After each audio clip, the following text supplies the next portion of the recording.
kuréel gii duppee seen bopp mouvement VIP nekkee ci commune bu Diama ñoo amal dox nemmeeku jagleel ko gox bu Débiti Guet loole nag ñu amal ko ci dimanche ji yemook fukki fan ak benn ci weeru octobre 2020 mu nekk nag dox boo xamante ni nag dañ demoon rek ngir saytu ana naka la waa Débiti Guet toogee ginnaaw bi nga xamante ni mbënd mi jotoon na leen laal ba jur fa ay yàqu-yàqu yu bari Ibrahima Mbodj moo jiite kuréel googule. tey dañu ñëwoon doxum nemmeeku si su askanu Débiti Guet bi nga xamante ni mi ngi bokk si commune u Diama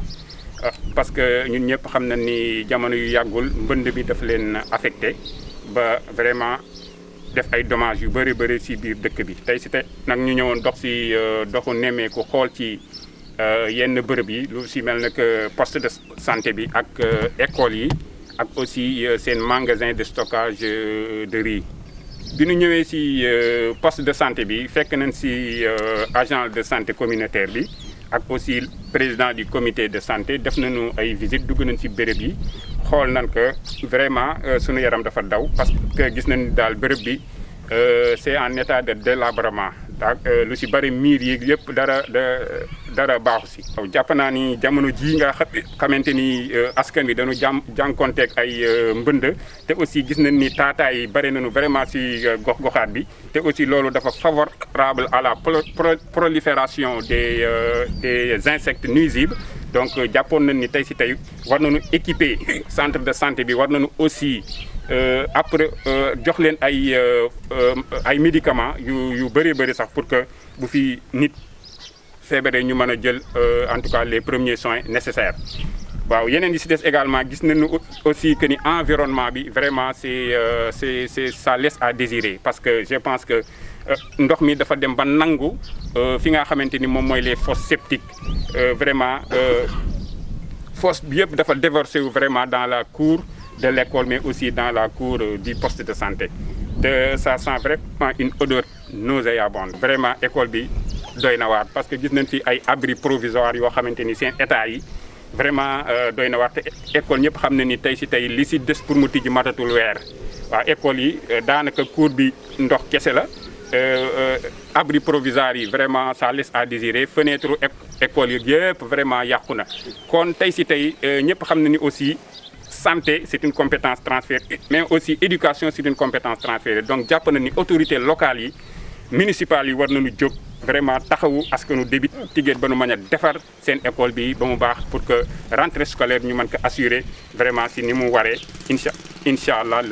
exigence bi mooy ñu ñëw def des travaux de réfection parce que fii dafa yàqu carrément il faut ñu def ay travaux de réfection des murs réfection des fenêtres abri provisoire yooyu également bu fekkente ni mënuñu am ay salle physique ñu jéem ko defaraat également mais aussi couru école bi ñu jéem a ŋàcc ndox mi vraiment jéem ko sëkk ba nga xamante ni vraiment moustiques yi fi nekk yëpp ci ay animaux nuisible dinañu mën a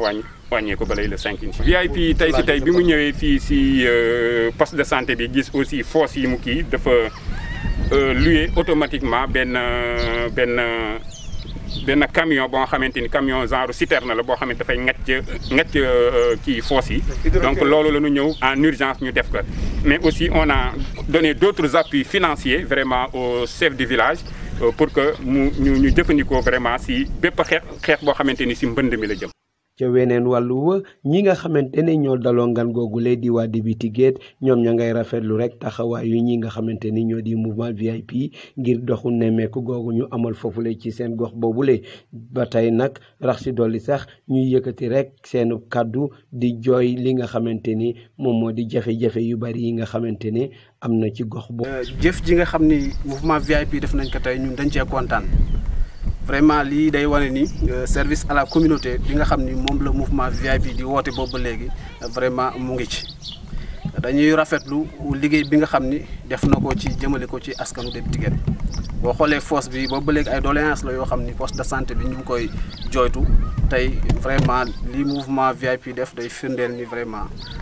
population bi yëpp kontaan nañ ci. cela veut dire xam nga Débiti Guet dafa nekk zone boo xam ni boo xoolee dafa bokk ci ñi nga xam ni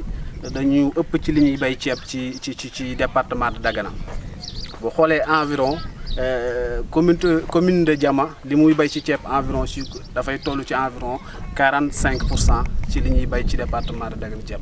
bi ko defee itam seen jeune boo xoolee usines yi ñi ciy bojj ci dëkk bi la ñu dëkk ñiy defaraat ceeb bi yëpp ci dëkk bi la ñu dëkk ñiy garder ci dëkk bi la ñu dëkk camions yi yëpp ceeb bi di ko jénne ñi koy yëpp ci dëkk bi la ñu dëkk yooyu yëpp tey dem na ba léegi nax saay na population jeunesse bi yëpp dañuy obligé jénn dëkk bi dem beneen population dem beneen gox pour mën ñu ngi xaar ci autorités yi dafa bare parce que comme ni ñu ko waxee woon sànq boo xoolee ci wàllu santé bi dafa nekk loo xam ni compétence transférée te gis nañ ni commune bi boobu ba léegi jéego yi nga xam ne moom la ñuy xaar ci moom gisuñu ci dara parce que bu ñu xoolee moment bi ñu nekk moment nawet la ku ne nawet ni pali te gis nañu zone yi nga xam ne gîtes larvaires yi seen place la pour ñu mën a dund pour mën a yooyu mën gën a mën a bare ku ne xam ne ni yoo bi joxe moustique buy joxe pali mooy Anophèle femelle ci zone yu mel noonu lañ koy gën a faral di gis kon ñu ngi doon xaar ñi nga xam ne ñooy autorités locales yi loolu ñu indi ci par exemple ay saafara bokk na ci itam xoolal état poste de santé mënu délabré woo depuis des années miir sax mënu fi am stock de médicament bi fi nekkoon gis nga ni ñu ko waxee jeex na ak yeneen i problème yooyu dañ leen ci doon xaar boobu ba léegi gisuñu si c'est ñu ñëy yàbbi ci. di dalal waa mouvement VIP di rafetlu seen ñëw vraiment ndax heure yi ñu fi def benn autorité ñëwul def ko si képp koo xamante ni jaar nga fi ay minutes nga fi def ñoom ñëw nañu yendu ak ñun compatir la douleur donc loolu c'est à saluer vraiment mention spéciale à eux ñoo ngi leen di gërëm bu baax a baax. autorités yi aussi muy le maire bëgguma ci sax wax ndax yàgg nañ koy wax suñu doléance ñun yàgg nañ ko koy wax ndax moom depuis plus de 23 ans mooy fi suñu problème ñun moom xam na ko digue de protection moom la ñu soxla bu mag a mag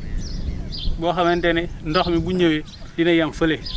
encore ñuy toog toujours balaa ñuy ubbi vannes yi fii ñuy toog ak commandant wu parc yi ñu nga xamante ne dinañ veiller ci ouverture beeg yëpp ñun loolu la ñuy xaar ci ñoom. ñëw na def mais li mu bàyyi moo ëpp waaw ndax début ak Tiguer xiifuñu maruñi ay nit ñoo fi nekk ñoo xamante ni dañuy daan seen doole ñoom ku leen dimbali ci ndox mi nga xamante ni mi ngi ñëw di yàq seen investissement li muy joxe fii nii xaalis boobu noonu loolu matuñu dara population du ci gis sax donc li ñu bëgg ñun mooy mu ñëw dox suñu diggante ak parc bi nga xamante ni digue de protection bi dina am ba parc bi duñu yàqal duñu ko yàqal ñun ñu continuer suñu liggéey ay ndaw la ñuy sawar ñoo ngi dem. ci ay kàddoom kii di Ibrahima Mbodj di dellu siwaat rek ngir xamle ni débiti géet nag taxawu gën ko war a taxawu gën na bari li nga xamante ni moom moo fa amagum. zone débiti géet dafa am benn problème muy problème d'aménagement xëy na le maire bi ñëw na fi am na lu mu def mais le véritable problème pour une solution durable mooy problème mu d'aménagement te aménagement du territoire ñëpp xam nañu également compétence transférées yi la bokk. maire bi mu ñëwee li mu joxe nee na si poosam la ko jëlee mais ñun lan la ñuy xaar mooy budget commune bi li jëm si aménagement du territoire mu indi ko fii si zone débiti géet ñu mën a résoudre problème yi une bonne fois pour toutes. waaw parce que li ko ñëpp a waxee problème bi mooy problème mu parc bi ak digue de protection te je pense que moom élan de solidarité boobu boo xam ne moom mooy résoudre problème bi de manière définitive maire moo si war a jiitu bu si jiitoo nag les autorités étatiques war si maire si boobu moom moo war a porter combat bi. ñëpp mën si topp bu boobaa incha allah dans un bref avenir vraiment askanu débiti géet dinañu dellu vraiment si jàmm ak salaam.